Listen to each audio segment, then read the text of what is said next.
Пайгамбарыбыз алейхиссаламдын өзүнүн аялдары менен болгон мамилеси. Албетте бул маселени аялдар айтышы мүмкүн. Муну сиз бизге эмес, эркектерге айтыңыз депчи, урматтуу бир тууганым. Бирок ушул сабакты эркектер да угушат. Азыр түзөфөдөн угуп аткандар бар онлайн режимде. Ошондой эле силер да ушуну өзүңөрдүн балдарыңарга жеткирип, жана күйөөлөрүңөрдү, бир тууганыңарды, агайниңерди ушул пайгамбардын кулук мүнөзүндө болгонго үндөп чакырып тарбия бересиңер деген үмүттөмүн.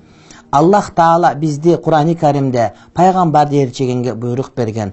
Ахзаб сүрөсүнүн 21-аятында Кудай Таала айтат: "Лакад кана лакум фи расулиллахи усватун хасанатун лиман кана ярджуллаха вал яумал ахир ва закараллаха касира" дейт. Акыйкатта силер үчүн пайгамбар алейхиссаламда өтө жогорку деңгээлдеги үлгү бар, аны кармангыла. Бирок бул ким үчүн үлгү? Бул кыяматтан үмүт кылган, Аллах Тааладан үмүт кылган чыныгы мусулман пенде үчүн үлгү дейт да.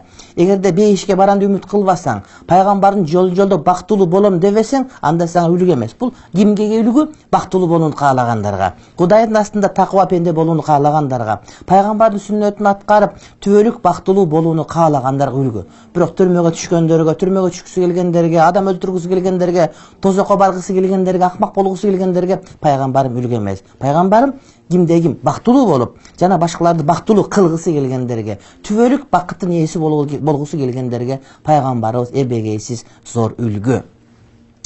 Пайгамбарыбыз алейхиссалам, урматтуу бир тууганым, бул ийгиликтүү күйөө. Демек күйөөлөр пайгамбардан үйрөнүш керек. Пайгамбар ийгиликтүү падыша, демек падышалар пайгамбардан үйрөнүш керек. Пайгамбарыбыз ийгиликтүү колбаш, демек колбашчылардын бардыгы пайгамбарыбыз алейхиссаламдан үйрөнүүсү кажет болуп эсептелет.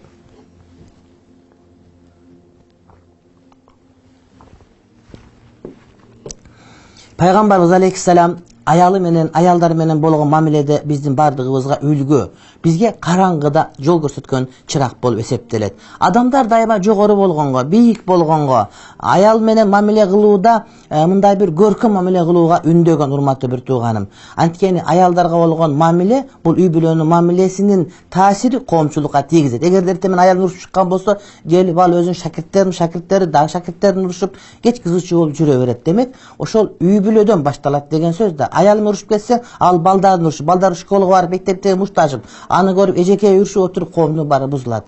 Демек, үй бүлөдөгү ынтымактын башаты, жакшы мамиленин башаты коомчулуктагы жакшы мамилеге сөзсүз түрдө себеп болуп берет. Пайгамбарыбыз алейхиссаламдын эгерде аялдары менен болгон жашоосун карай турган болсок, муну бир канча багытка карап көрүш керек. Биринчи багыт ошол пайгамбарыбыз алейхиссаламдын жубайлык жашоосунан бир канча сүрөттөр, эпизоддорду биз көргүбүз келет. Кандай болгон деп. Экинчиси тарбиятун набийи линисаихи, пайгамбарыбыз алейхиссаламдын өзүнүн аялдарына берген тарбиясы. Анткени пайгамбарыбыздын аялдары бардык аялдарга үлгү болуш керек эле. Үчүнчүсү пайгамбарыбыз алейхиссалам үйүндөгү проблемалар жана аларды чечүүнүн жолу. Анткени ошол үйдө деле проблема болот эле. Эркек бар, аял бар, демек ошол жерде проблема болот. Бирок пайгамбары ошолорду кандай чечкен деген маани. Демек үй бүлөдө проблема болбаса, демек мусулмандар ушундай таң калбаш керек. Анткени ал адам болгон жерде сөзсүз түрдө болот. Бирок аны чечүүнүн жолу мына ушул мусулманча болуш керек. Демек биринчи маселе пайгамбарыбыз алейхиссаламдын жубайлык жашоосундагы бир канча эпизоддор, сөздөр. Пайгамбарыбыз 11 аялы болгон. Хадича энекебиз, Айша энекебиз, Хафса энекебиз, Сауда энекебиз, Зайнап дегенден 2 энекебиз болгон. Зайнап бинт Жагш ал-Асадия жана Зайнап бинт Хузайм ал-Хилалия деген. Умму Салама энекебиз, Умму Хабиба энекебиз, Маймуна энекебиз, Жуайри энекебиз жана Сафия бинти Хуяй деген ошол 11 энекебиз болгон. Пайгамбарыбыз өткөндө артында 9 аялы калган. Ал эми Хадича энекебиз менен Зайнап бинт Хузайм энекебиз пайгамбарыбыздан мурда көз өткөн, урматтуу бир туугандарым.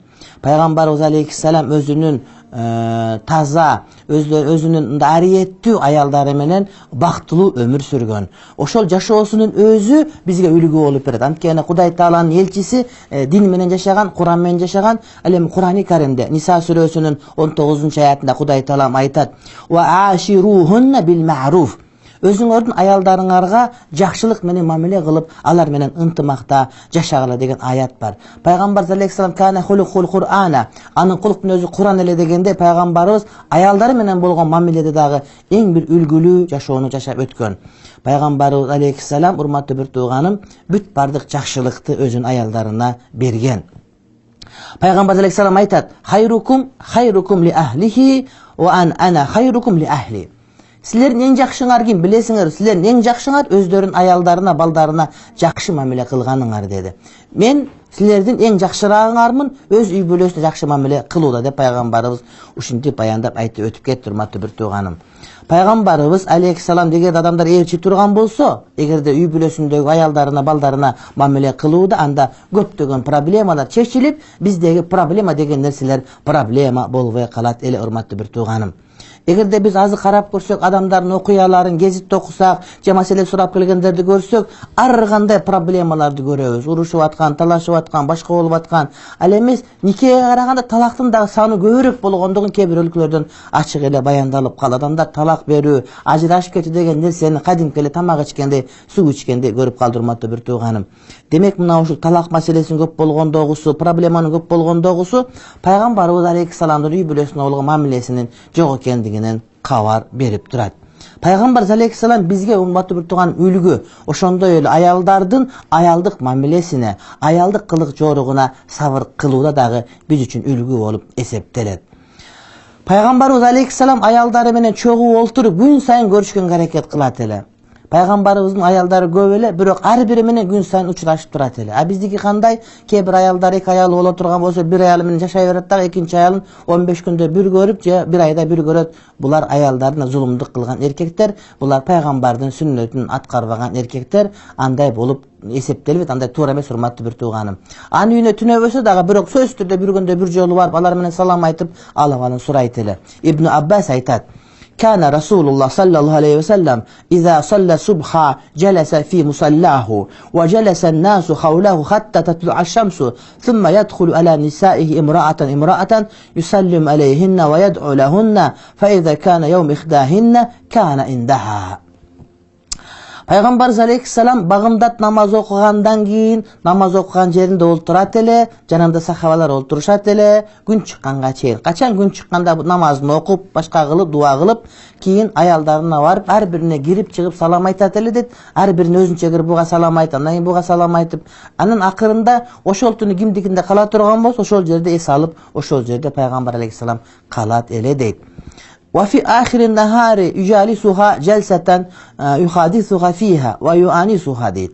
Ошондой эле күндүн акырында дагы пайгамбарыбыз алейхиссалам, урматтуу бир тууганым, ошол аялдарына кирип, алардын үйүндө олтуруп, алар менен сүйлөшүп, алардын сөзүн угуп, алардын проблемасын укканга аракет кылар эле. Айша энебиз айтат: "Кана Расулуллах саллаллаху алейхи ва саллям изан сарафа минал аср дахала ала нисаихи фаядну мин ихдахинна."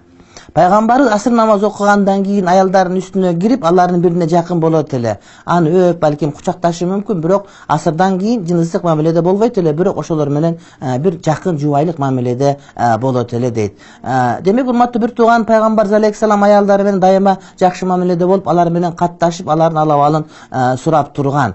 Пайгамбар алейхиссалам күн сайын аялдарынын бардыгын кыдырганга аракет кылар эле. Пайгамбар алейхиссалам аялдардын жүрөгүндө бир дак калып калбасын, кири калып калбасын, таарынч болуп калбасын деп, ошону жууп кетиргенге дайыма аракет кылып жүрүп, алар жоктоп турат эле. Кантип атат, ден соолугу жакшыбы, эмне деп, урматтуу бир тууганым, ошого эмне маани берип турат эле.